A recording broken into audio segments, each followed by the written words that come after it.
Ujedno zahvaljujem i Drahomiri Cupar i Jadranke Stojanovske na ovoj izvrsnoj inicijativi. Puno vam hvala što ste opet Odjel za informacijske znanosti postavili u središte razgovora o otvorenoj znanosti i znanstvenoj komunikaciji u ovako izvrsnom formatu.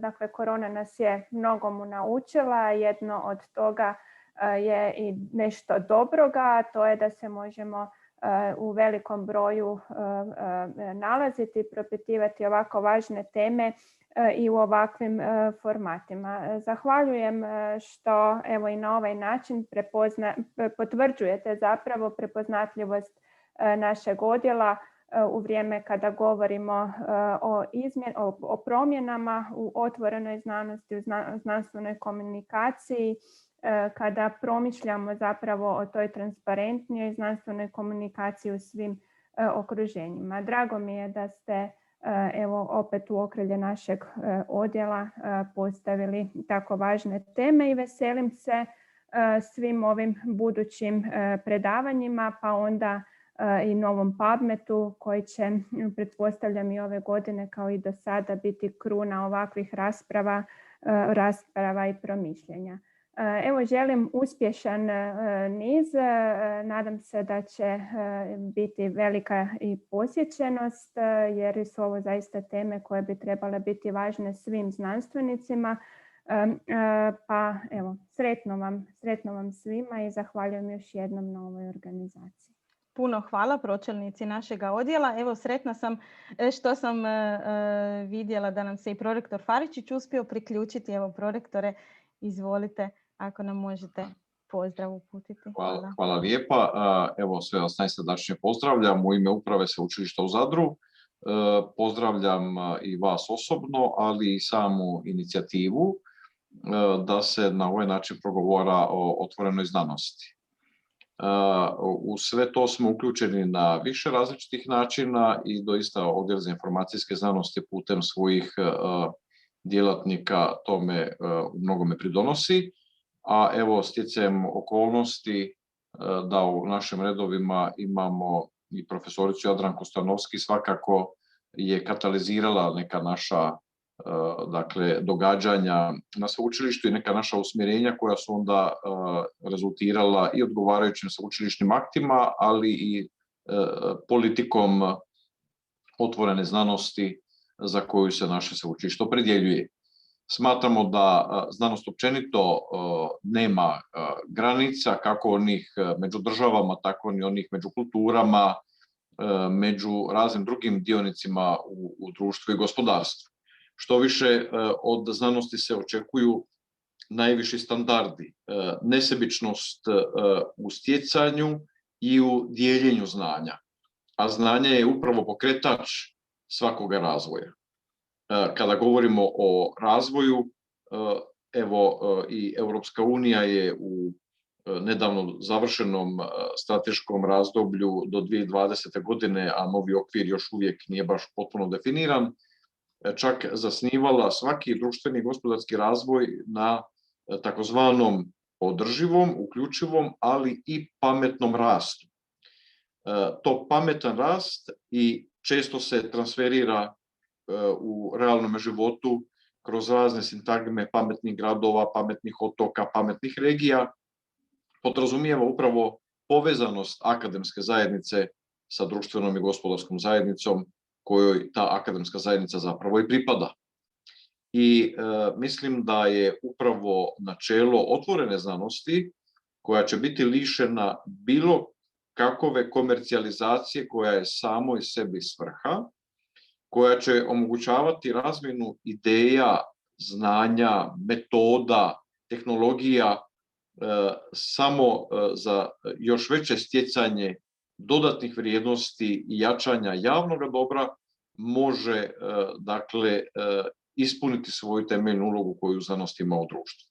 U tom smislu smatram da su i ovakova događanja, poput ove tribine koja će se zbivati u podnemanje Kvarat ili Frtalj do 12 ili kako li će već u raznim dijelovima Hrvatske prevoditi ovo događanje. Svakako ovome pridonose popularizacijom, ali naravno i međusobnom razmjenom mišljenja i nekih novih ideja koje će biti sve upravo u tom jedinstvenom cilju da znanost doista bude svrhovita u smislu stjecanja novog korpusa znanja, ali i implementacije odgovarajućih znanja na onoj aplikativnoj razini u stvarni svijet kojim smo okruženi i kojima smo itekako potrebni. Eto, hvala lijepa svima. Puno vam hvala, prorektore, na ovim lijepim riječima i uvodu i hvala vama, pročelnice. Ja vas pozivam da ostanete s nama na ovom prvom izlaganju, ali nećemo se ljutiti ako vas vaše obveze zovu dalje. Ja bih sada prešla na vrlo kratko, i to samo imenom i prezimenom i trenutnom ulogom, na predstavljanje naših prvih izlagača, a zapravo i profesorici Stojanovski moram zahvaliti što je prihvatila ovu inicijativu i što je okupila jako lijep tim u našim budućim izlaganjima. Dakle, pozdravila bih posebno profesoricu Jadranku Stojanovski, koja je naša umirovljena profesorica, ali itekako aktivna na mnogim projektima i u našim, kao što vidimo i sa ovim, u našim aktivnostima. I pozdravila bih voditelja knjižnice Instituta Ruđer Bošković, kolegu Bojana Macana. Evo, ja vam prepuštam riječ. Dok vi dijelite ekran, ja ću se pobrinuti jer imamo malih tehničkih poteškoća sa streamanjem, pa se na tome ispričavam onima koji čekaju negdje vani. Vi izvolite. Ispričavam se, zaboravila sam napomenuti da se ovo snima kako bismo kasnije imali zapis o svemu što se događalo i bit će postavljeno na YouTube kanal kako bi oni koji su propustili ovaj uvod mogli popratiti što se zbivalo. Evo, Bojane, Jadranka, izvolite. Hvala ti, Drahomiro. Možeš samo reći da li vidite ekran? Vidimo ekran. Možeš jedino staviti u prezentacijski mod da nam, tako, sad nam je sve super. Evo, hvala. Dobar dan svima i lijepo vas pozdravljam u ime Centra za znanstvene informacije Instituta Ruđera Bošković. Ja ću ovako dramatično, 5 do 12, početi pričati o otvorenoj znanosti. Započeti zaista hvale vrijednu inicijativu utorkom o otvorenoj znanosti i u današnjem uvodnom predavanju ću nešto reći uvodno o otvorenoj znanosti i otvorenom pristupu, a nakon toga će se kolegica Jadranka nastaviti na moj dio sa otvorenim pristupom istraživačkim podacima, otvorenim recenzijskim postupkom i znanošću za javnost. Kada govorimo o otvorenoj znanosti, svi imamo neku predodžbu što bi ta otvorena znanost trebala biti ili što bi predstavljala i više manje se u svim našim glavama prvenstveno sve vrti oko otvorenog pristupa znanstvenim informacijama i otvorenih istraživačkih podataka.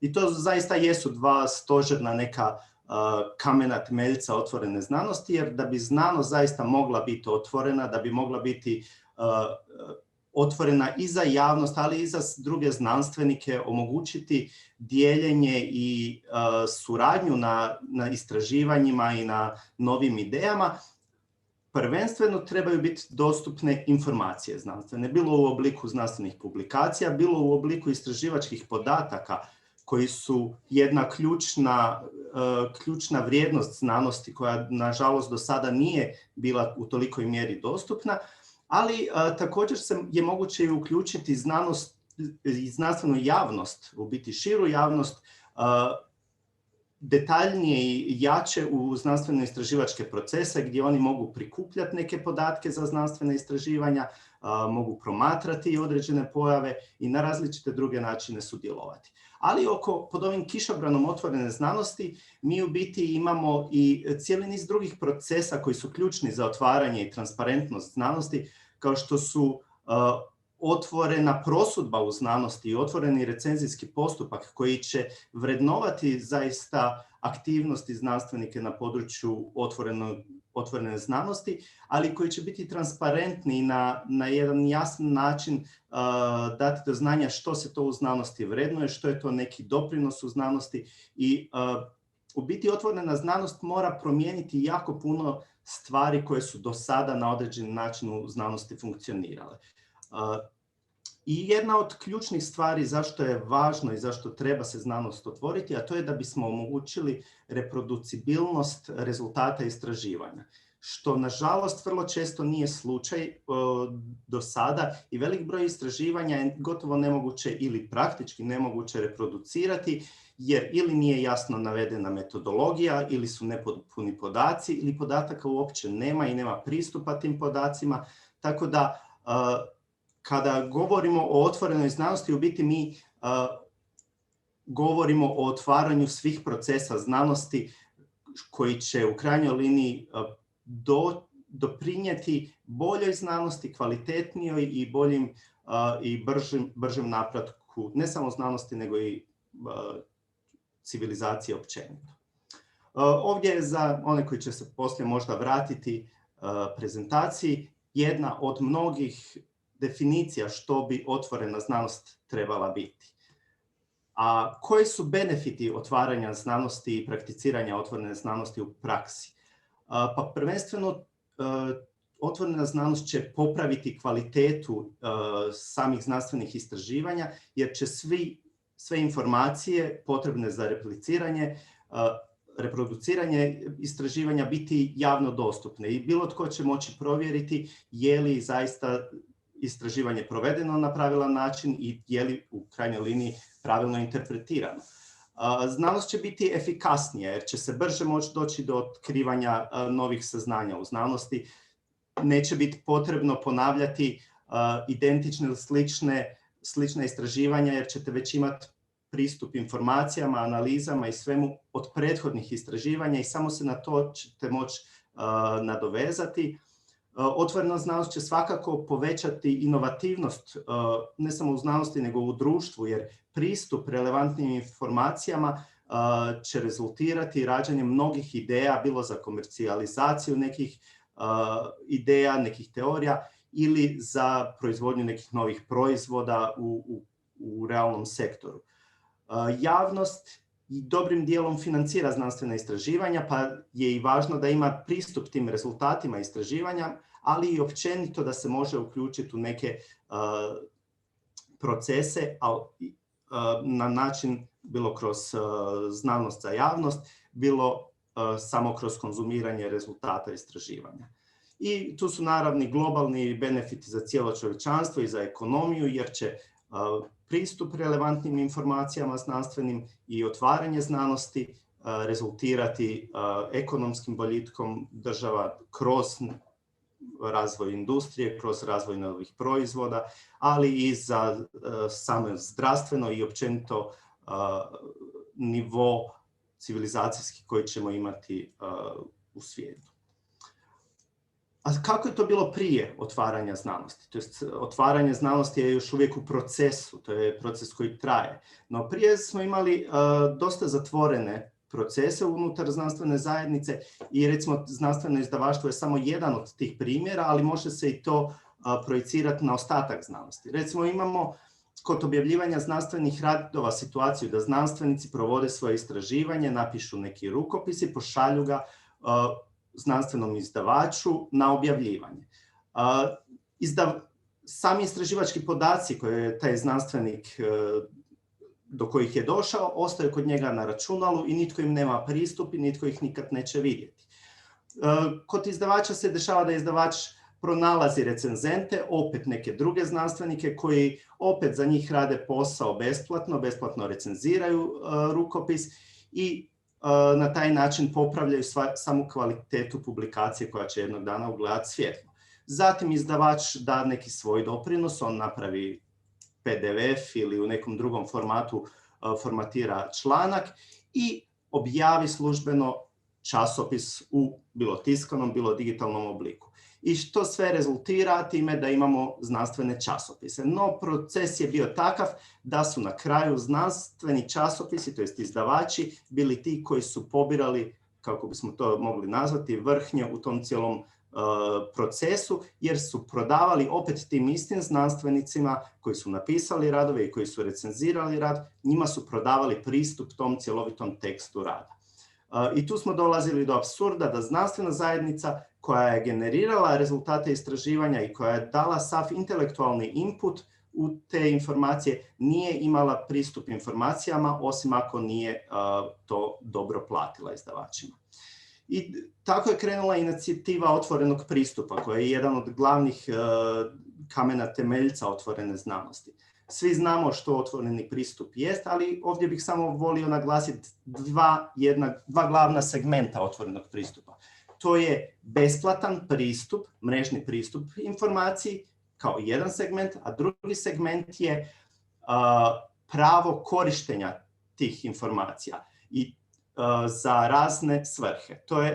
To pravo korištenja se u biti odnosi na licenciranje samih sadržaja, jer su recimo publikacije autorsko djelo i po defaultu su zaštićene autorskim pravom.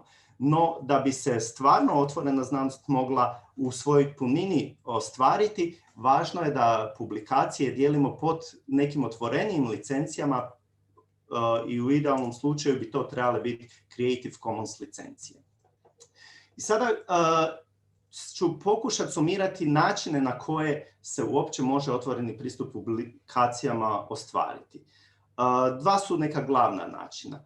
Prvi je objavljivanje radova, publikacija u otvorenom pristupu odmah kod znanstvenog izdavača, odmah u znanstvenom časopisu, u zborniku s konferencije, odmah kada objavite knjigu da je ona na stranicama izdavača dostupna u otvorenom pristupu i to je jedan od načina. To bi značilo da onaj prethodni model zatvoreni se samo promijeni i da na sve se sada ne plaćaju pretplate, nego da jednostavno cijela javnost može besplatno doći do rezultata, do samih publikacija.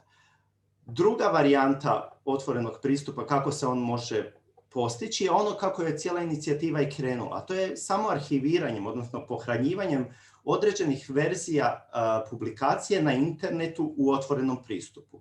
To na internetu je jako širok pojam i tu mogu biti, i tu su za to namjenski napravljena infrastruktura koja se zove digitalni repozitorij, bilo institucijski, bilo predmetni ili neki drugi. I u njih autori mogu pohranjivati određene verzije rada, znači bilo završenu službenu verziju ako je objavljena pod Creative Commons licencijom ili preprint ili postprint verziju rada i staviti u otvoreni pristup.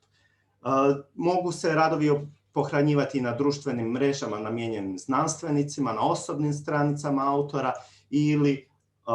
a u Hrvatskoj imamo mrežu digitalnih repozitorija DABAR koju smo izgradili za sve ustanove iz sustava znanosti i visokog obrazovanja kako bi mogle pokrenuti svoje digitalne repozitorije. Ako govorimo o ovom prvom modelu, jer o institucijskim repozitorijima i autorskim pravima i kako možete pohraniti rad u otvoreni pristup ćemo govoriti u jednom drugom webinaru, a sada ću samo malo pojasniti dio vezan uz objavljivanje radova u otvorenom pristupu odmah kod izdavača. I tu neka dva glavna modela možemo prepoznati. Prvi je kada se objavljuju radovi u otvorenom pristupu bez troškova koje bi morali autori ili njihove ustanove ili projekti platiti, a sve troškove funkcioniranja časopisa snosi bilo izdavač, bilo ustanova koja stoji iza izdavača ili država, kao u hrvatskom slučaju, u većini slučajeva. Vrlo često se zna desiti da takvi časopisi nemaju jasno definirane otvorene licencije za korištenje, ali oni su svejedno besplatno dostupni svima. Znači, zadovoljavaju jedan kriterij otvorenog pristupa, a to je besplatni pristup, ali drugi kriteriji još uvijek ne zadovoljavaju jer nisu definirali svoje licencije korištenja. I veliki broj časopisa u Hrvatsku je upravo takav, izdaje se upravo po takvom modelu gdje je samo publiciranje za autore besplatno. Drugi model je gdje se publiciranje u časopisima plaća i to plaćaju bilo autori, bilo projekti, bilo ustanova, bilo država, ovisno o modelu koji se u dotičnom slučaju primjenjuje. Radovi su u takvom slučaju obično i dostupni pod nekom od Creative Commons licencija, što je dobro jer tada to zaista omogućuje da radove koristimo na različite načine.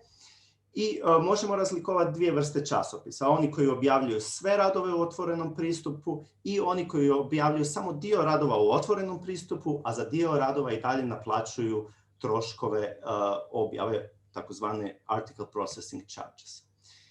I ovdje sam pred kraj prezentacije donio samo jednu podjelu da znate kada ćete se susretati u literaturi u inozemnim časopisima vezano uz otvoreni pristup, što oni i kako oni obično dijele otvoreni pristup prema nekim načinama ostvarivanja. S obzirom da ovaj model, nazovimo to dijamantnih časopisa gdje nitko ne plaća, ni autori ni ustanove za objavljivanje, nego recimo država na neki način sufinancira časopise, to nije čest model u svijetu i tu smo i praktično rijetki primjera. Ali zbog toga u svijetu niti ne prepoznaju posebno takve časopise, nego sve časopise koji objavljuju radove u otvorenom pristupu automatski nazivaju zlatni otvoreni pristup, Gold Open Access. Naspram njih imamo zeleni Open Access, a to su radovi pohranjeni u repozitorije ili negdje na internet. Razlikuju također i hibridne Open Access model, gdje je dio radova u časopisu objavljen u otvorenom pristupu, a za dio radova se naplaćuje pretplata. I razlikuju takozvani brončani otvoreni pristup, a to su oni, recimo, čak bi bili i hrvatski časopisi koji nemaju definiranu jasnu licenciju pod kojom dijele radove, ali su radovi dostupni besplatno na internetu. I to se u literaturi zove brončani otvoreni pristup. Postoje razne procjene koliko je publikacija dostupna u otvorenom pristupu i Europska komisija donosi neke rezultate na svojim stranicama gdje se procjenjuje da je recimo za 2017. godinu otprilike 40% znanstvenih radova koji su indeksirani u Skopu su dostupno u otvorenom pristupu. Hrvatska je prema tom istraživanju vrlo visoko među svjetskim predvodnicima i prema tim rezultatima istraživanja 50% naše produkcije u Skopu su u otvorenom pristupu. No, kolegice Petrak i Škorić i ja smo napravili jednu analizu na radovima hrvatskih autora u Web of Science Core Collectionu, gdje smo došli do rezultata da je za 2017. godinu čak 3/4 svih radova hrvatskih autora dostupno u otvorenom pristupu, po čemu smo mi zaista jedan od predvodnika u svijetu. I još neke specifičnosti za Hrvatsku su te da Hrvatska ima jako visok postotak otvorenog pristupa u humanistici i društvenim znanostima, što je dosta specifično jer u svijetu ta područja su pri kraju liste po otvorenosti. Naravno, tu valja spomenuti da je na to svakako utjecala praksa naših hrvatskih časopisa i činjenica da hrvatski autori objavljuju djelomično svoje radove u hrvatskim časopisima i da su svi odmah dostupni besplatno online. I za kraj, samo informacija da se na globalnoj razini pokušava postići 100%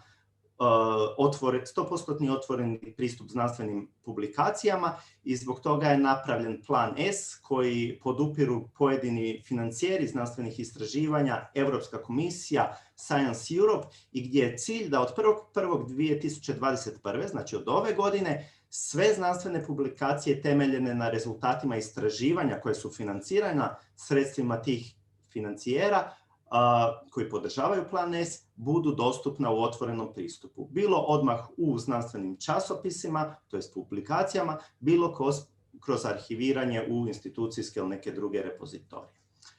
Eto, sada prepuštam riječ kolegici Jadranki, koja će nastaviti s predavanjem. Hvala.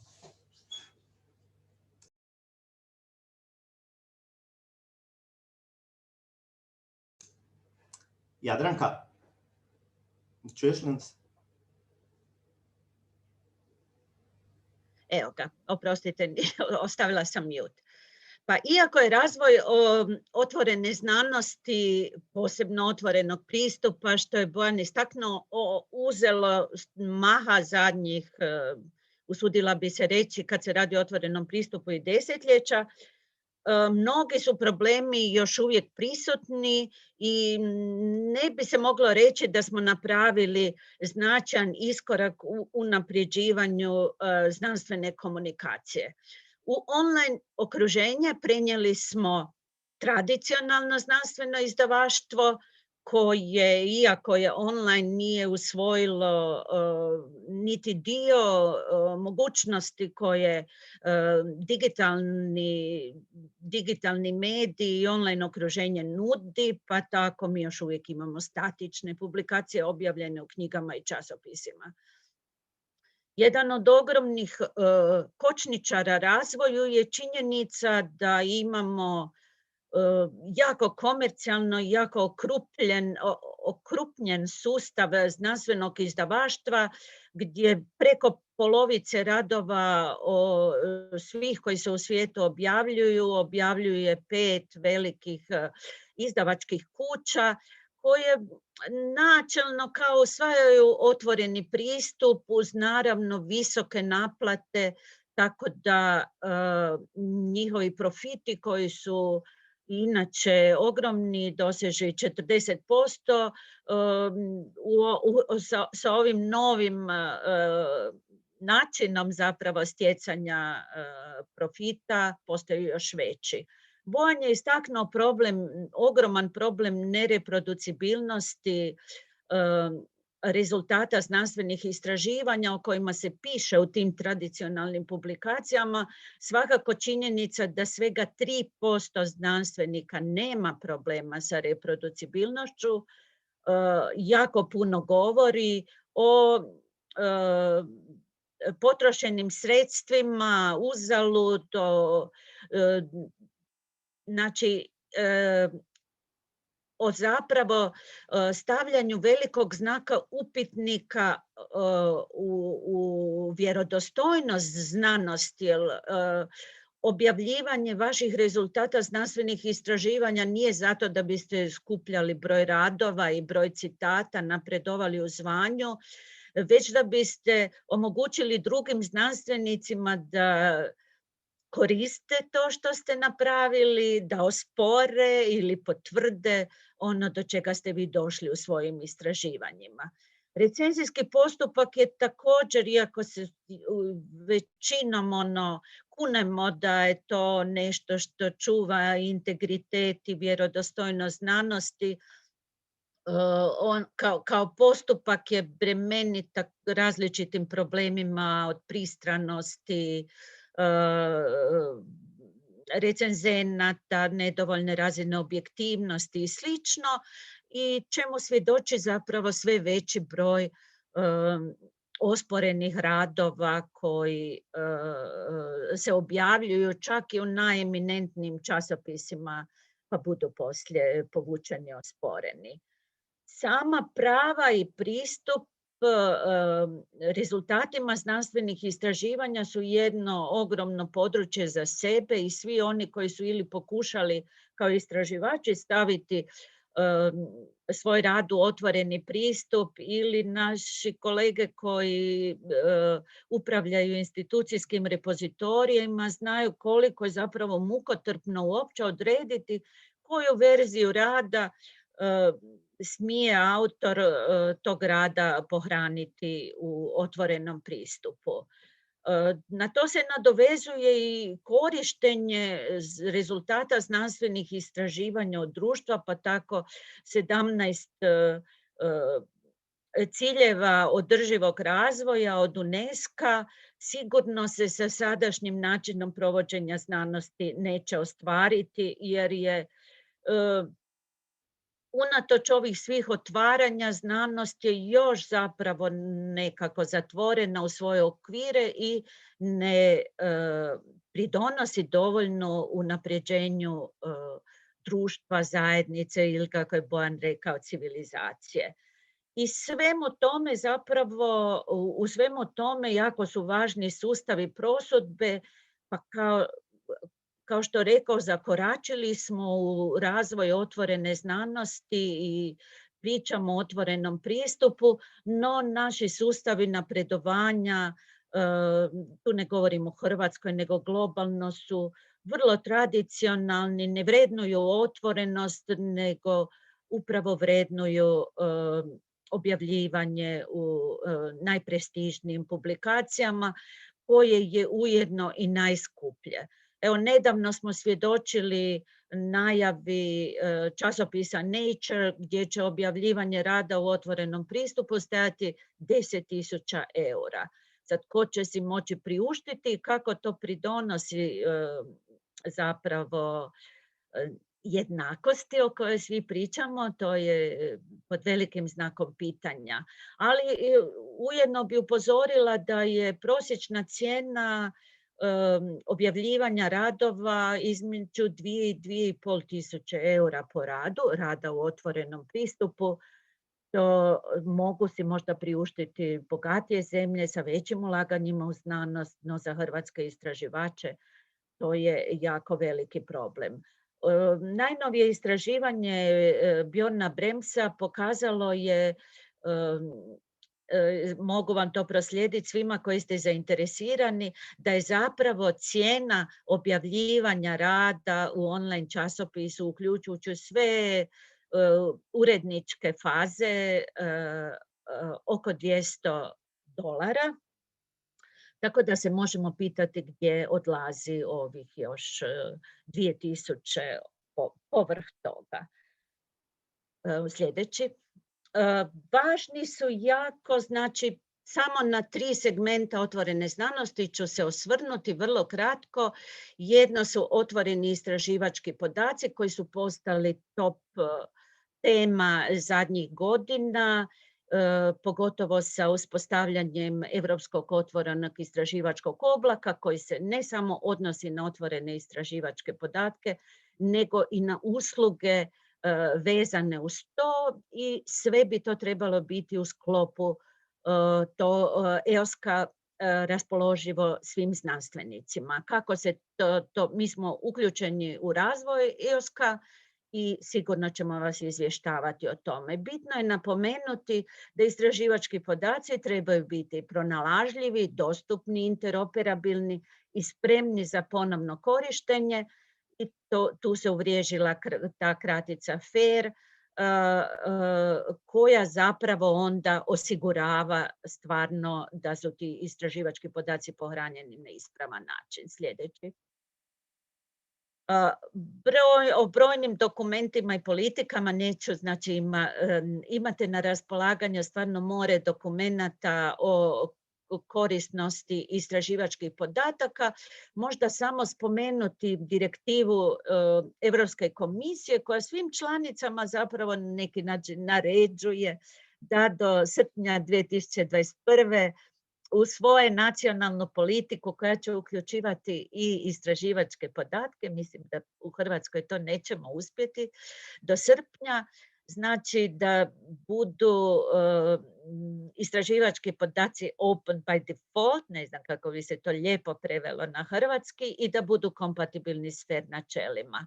Sljedeće, molim.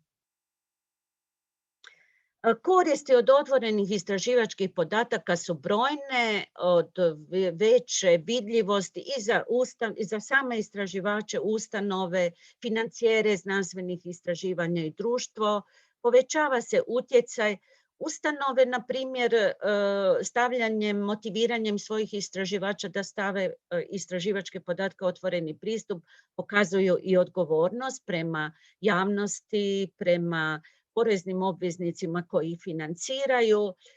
Financijeri izbjegavaju dupliranje istraživanja i ponavljanje, pa tako osiguravaju učinkovitije plasiranje svojih sredstava, a svakako je dostupnost istraživačkih podataka jako bitna za razvoj cijelog društva u cjelini.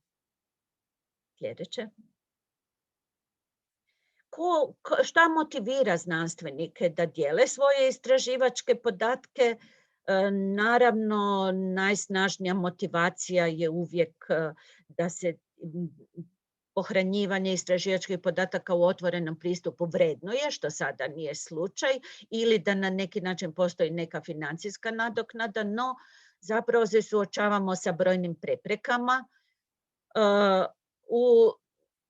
koje sve na neki način destimulirajuće djeluju na znanstvenike, oni se boje da će izgubiti pravo prvenstva, da će netko krivo koristiti njihove podatke. Boje se i vremena potrebnog u pripremu podataka za dijeljenje, što nikako ne treba zanemariti. I tu će istraživači trebati ogromnu pomoć knjižnica i informacijskih stručnjaka, posebno knjižničara koji su specijalizirani baš za pohranu istraživačkih podataka. Dalje, molim.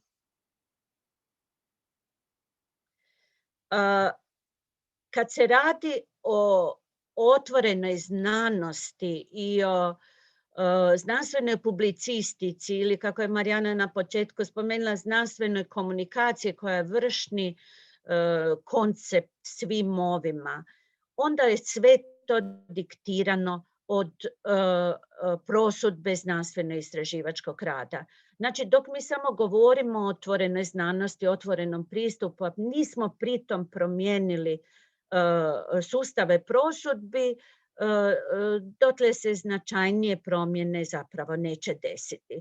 Kad govorimo o prosudbi, onda su tu dva segmenta. Jedno je kvalitativna prosudba, što je zapravo recenzijski postupak, i tu se brojni časopisi usvajaju otvoreni recenzijski postupak koji je u potpunosti transparentan i za razliku od nekih uvriježenih mišljenja, otvorena recenzija nije ona gdje autor poznaje recenzente, a recenzenti poznaju autore, nego je otvorena recenzija ona gdje je recenzija sama dostupna zajedno sa objavljenim radom. Sljedeće, molim.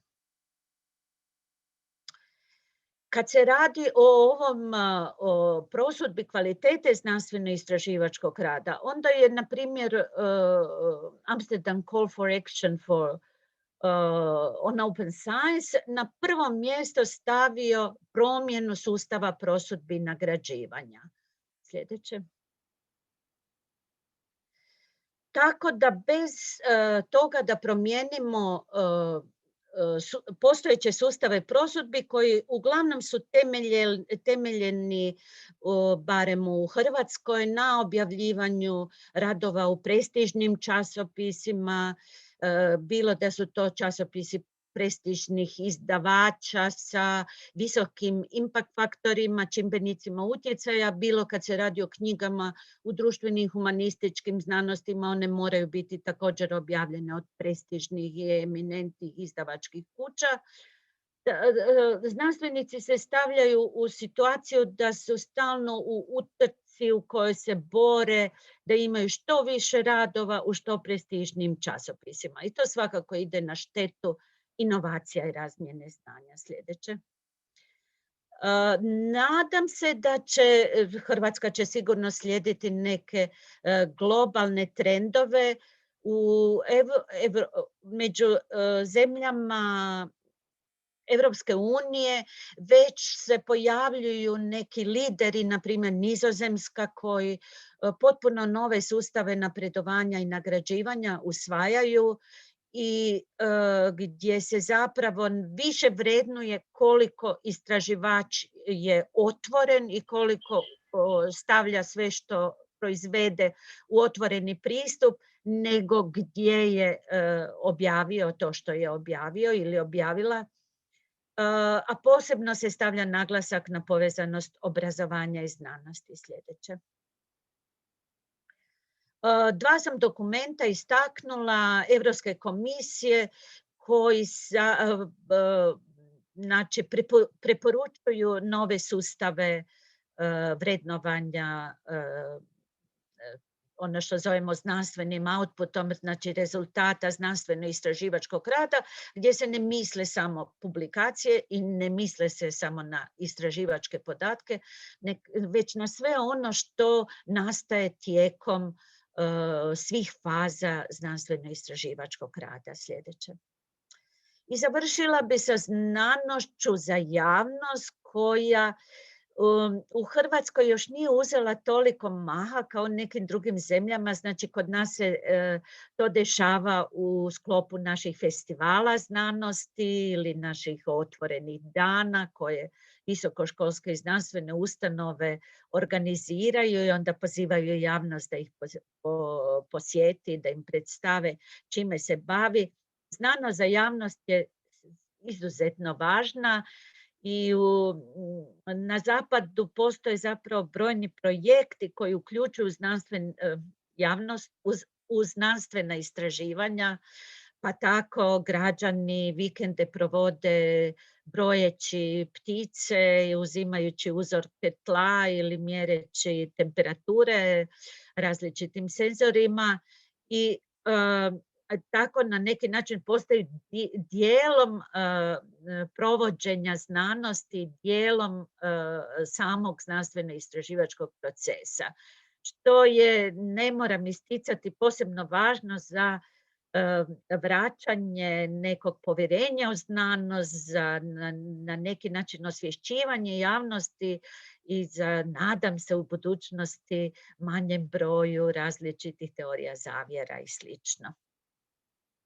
Krajnji cilj nam je, ja sam kao zadnji slajd preuzela slajd od dragog kolege Johna Tennanta, koji više nije sa nama, ali je bio cijeli svoj profesionalni vijek je utrošio na promociju otvorene znanosti. Znači, kroz inkluzivnost, jednakost, odgovornost, slobodu, poštenje, pravednost, istinu, rigoroznost, transparentnost i reproducibilnost, trebamo doseći da znanost bude javno dobro koje služi boljitku društva. Meni je žao što smo, imamo samo 1 minutu, Drahomira, za diskusiju, šalim se. Da, puno hvala tebi, Jadranka, i Bojanu na ovom sjajnom uvodu. Evo, ja bih prepustila publici riječi. Ja sam pozvala u chat svakog da nam upiše pitanje, međutim za sada nema pitanja ili ih ja ne vidim. Ali evo ja bih... evo imamo pitanje. Kolegica Marija Tomečak kaže: vezano uz cijenu članaka, bilo bi zanimljivo čuti komentare urednika domaćih časopisa. Pokazuje li njihova praksa da je cijena jednog članka $200 američkih? Evo, imate li možda vi informacije o takvim podacima?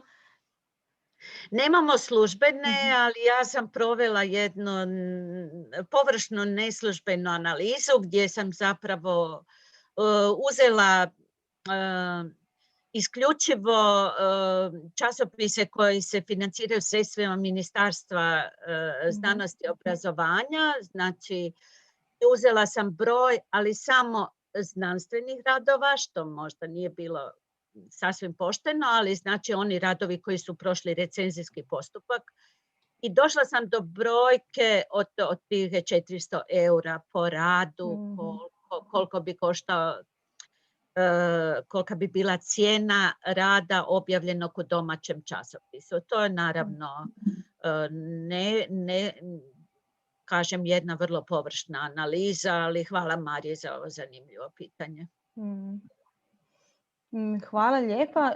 Ima li možda još koji komentar? Slobodno se uključite s mikrofonom, slobodno se uključite pitanjima. Mislim da će nam i publika i vi oprostiti ovih nekoliko minuta produžetka, jer smo ipak prvi put se sastali, pa možemo još malo ostati u tome. Evo, imate još jedan komentar. Lijepi pozdrav iz Zagreba, knjižnica Filozofskog fakulteta. Samo sam htjela pozdraviti i zahvaliti na odličnim predavanjima. Izuzetno zanimljivoj temi. Veseli se sljedećim susretima. Hvala lijepo kolegici Ivani Kukić. Mi se isto veselimo sljedećim susretima. Ja sam htjela samo upitati vas još mrvicu o ovoj otvorenoj recenziji. Postoji li u Hrvatskoj i jedan časopis koji se na to odlučio? I postoje li uopće, imate li informacija, postoje li naznake kretanja u tome smjeru, s obzirom da smo o tome isto danas govorili. Makar je ovo površno, sigurno je netko nešto ispitivao već, pa da čujemo imate li informacije. Hvala, Drahi. Znači, ono što u Hrvatskoj imamo Hrčak, repozitorij za sve hrvatske časopise otvorenom pristupu. Imamo Hrvatsku udrugu za znanstvenu komunikaciju Znak i znači naša komunikacija s urednicima časopisa je vrlo bogata i u uskoj smo vezi sa urednicima časopisa. Nažalost, odgovor na tvoje pitanje ne, nemamo još nijednog časopisa koji primjenjuje otvoreni recenzijski postupak, ali reklamiramo i imamo časopise koji pokazuju naznake da bi mogli. Moramo imati na umu da smo mi jedna mala, Drahi, znanstvena zajednica koja nije educirana na neki način niti za razmjenu mišljenja, niti za, ne daj Bože, suprotstavljanje stavova, niti za neku, što bih ja nazvala jednom visokom razinom akademske rasprave. Mi još moramo, kako bi se to reklo, puno žganaca jesti da dođemo do te faze. I tako da kod nas, znači, svi oni problemi vezani uz otvoreni recenzijski postupak koji su i prisutni, naravno otvaranje, ovo o čemu smo sve mi danas pričali, otvaranje znanosti, ono će donijeti nove probleme, nećemo mi ostati bez problema koje smo isticali, nego ćemo morati rješavati nove, ali nadam se da će ti problemi biti slađi, pa iako otvoreni recenzijski postupak nosi svoje probleme, posebno bi ti problemi bili prisutni u maloj istraživačkoj zajednici gdje bi, ne znam, jedan postdoc koji dobije rad svog redovnog profesora na recenziju, teško se odlučio na jedno stvarno jedan kritički osvrt i objektivni osvrt na taj rad, ako može drugi dan dobiti otkaz ili se suprotstaviti, na neki način sukobiti sa svojim nadređenim. Da, u malim znanstvenim zajednicama to zna biti dosta veliki problem. Ja se nadam da kod nas toga nema previše ipak. I evo imamo komentar kolegice Marijane Glavica. Prvo, da, Marijane, imat ćemo snimku, imali smo malih problema sa streamanjem, ali ćemo nadoknaditi postavljanjem snimke. Pita Marijana, je li poznato jesu li neki hrvatski časopisi počeli implementirati data sharing policies? Bojane, hoćeš ti ili da ja? Možeš ti su biti više u časopisima. Znači, razgovaramo, zapravo cijelu proteklu godinu smo razgovarali sa kolegama u Srcu koji razvijaju Hrčak.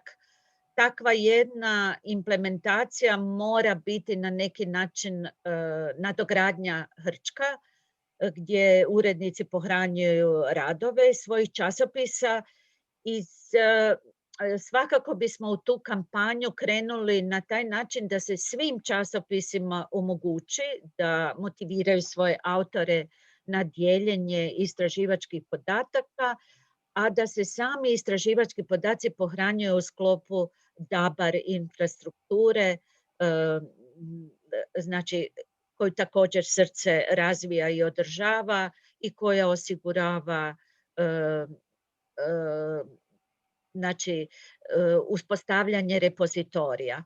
Još nismo finalno dogovorili da li bi svaki časopis imao na neki način svoj repozitorij u sklopu DABR-a ili bi se uspostavio jedan repozitorij koji bi isključivo bio namijenjen istraživačkim podacima i gdje bi onda urednici časopisa pohranjivali istraživačke podatke od svih časopisa. I svakako, Marijana, trebamo još podršku Filozofskog fakulteta koji je jako aktivan u području i pohrane istraživačkih podataka kako bismo zapravo taj infrastrukturni dio odradili na najbolji mogući način. Kaže Marijana da će uskoro biti više informacija o tome. Tako da očekujemo i to i da su neki društvenjaci načelno, da su razgovarali s društvenjacima i načelno postoji dobra volja. Tako da nadamo se pomacima u tom smjeru. Da, ja mislim da načelno da su časopisi zainteresirani, da bi brojni časopisi prihvatili, ali moramo ući u to nekako sveobuhvatno, bi rekla, i znati točno da koncepcija koju guramo i koju bi onda časopisi trebali prihvatiti, da je ona ispravna u njihovom interesu. Znači tu trebamo uzeti u obzir i potrebe istraživača i časopisa i zajednice. Super. Puno hvala. Evo još jedan Marijanin komentar. Možda se Marijana želi i mikrofonom uključiti, ali evo vjerujem da vidite i u chatu. Kroz the repozitoriju smo imali nekoliko puta u tom smjeru, pa ćemo nekoliko objavljenih datasetova, jer je časopis tražio. Upita, pardon, nešto je bilo pogrešno u ovoj rečenici. Tako da bilo je upita, znači i časopis je tražio podatke, tako da očito se radi, nešto se događa. Bojan bi možda mogao reći nešto o tome šta se istraživačima preporučujemo kad nas pitaju što da rade sa svojim istraživačkim podacima. Pa u svakom slučaju, u biti, briga oko istraživačkih podataka počinje već u fazi razmišljanja o projektu i planiranja, definiranja plana upravljanjem istraživačkim podacima. Većina projekata, osobito evropskih, to traže već u samoj fazi prijave projekta, da se napravi neki inicijalni takozvani data management plan koji se kasnije tijekom faze projekta mora nadograđivati. Mi tu pomažemo našim znanstvenicima, podižemo svijest o važnosti i kvalitetnog data management plana, ali kasnije i samog upravljanja tim istraživačkim podacima. I tu postoji opet više verzija aktivnosti gdje je potrebno pružiti znanstvenicima podršku. Jedna se tiče svakako podrške upravljanja podacima koji još neće biti dostupni, ali koji su javnosti, ali su potrebni, potrebno ih je diseminirati među partnerima na projektu ili među samim suradnicima na projektu.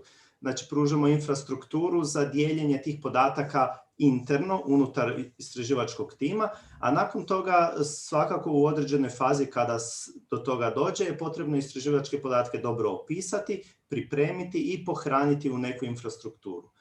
Mi imamo recimo na Ruđeru svoj institucijski repozitorij Fulir i napravili smo i na Dabru Fulir Data verziju tog repozitorija samo namijenjenog istraživačkim podacima, no imamo relativno malo datasetova za sada tamo.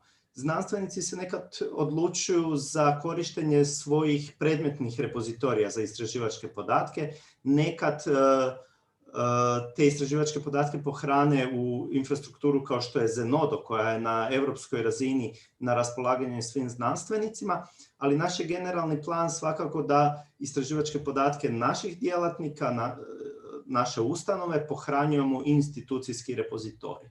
No to je tu i sa strane Dabra kada razmišljamo o razvoju i planu, postoji puno stvari koje se moraju riješiti i od samog storage-a, veličine podataka i u krajnjoj liniji dostupnosti velikih paketa istraživačkih podataka, što nije trivialno za riješiti, jer u društvenim znanostima primjerice imamo relativno male istraživačke podatke od nekoliko desetaka megabajta ili stotina, dok u prirodnim znanostima imamo terabajte podataka, koje je zaista onda malo drugačiji princip i čuvanja i dijeljenja.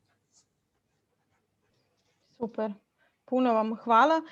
Evo, vidim još nekoliko komentara.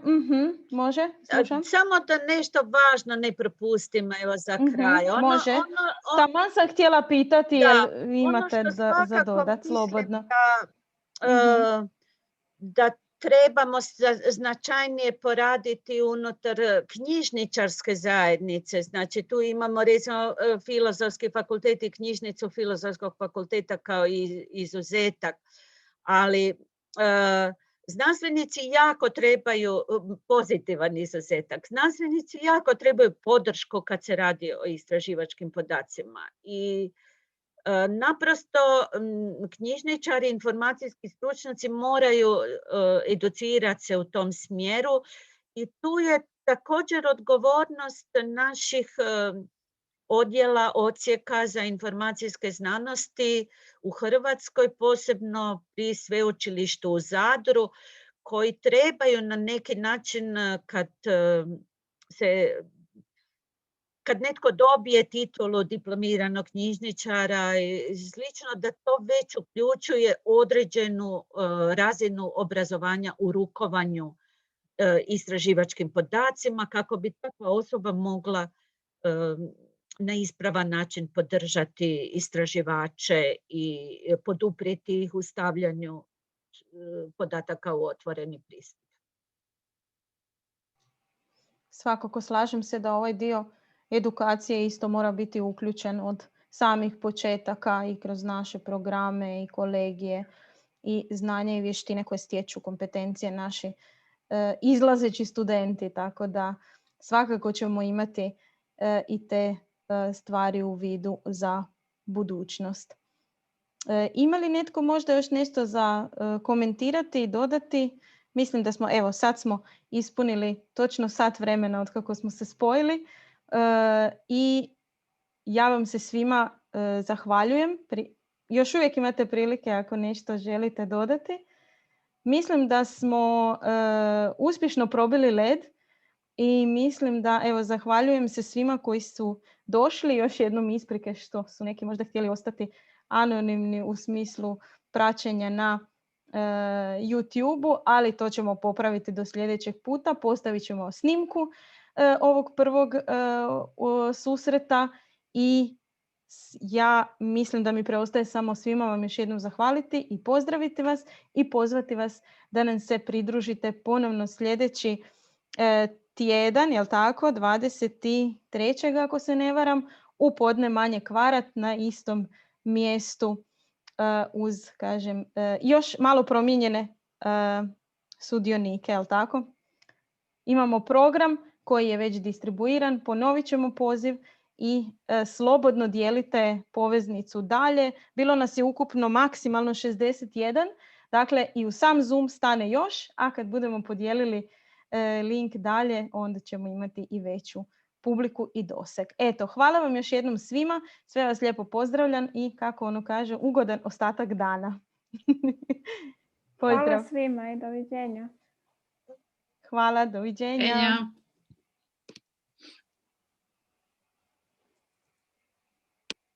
Pozdrav svima. Hvala, doviđenja, doviđenja.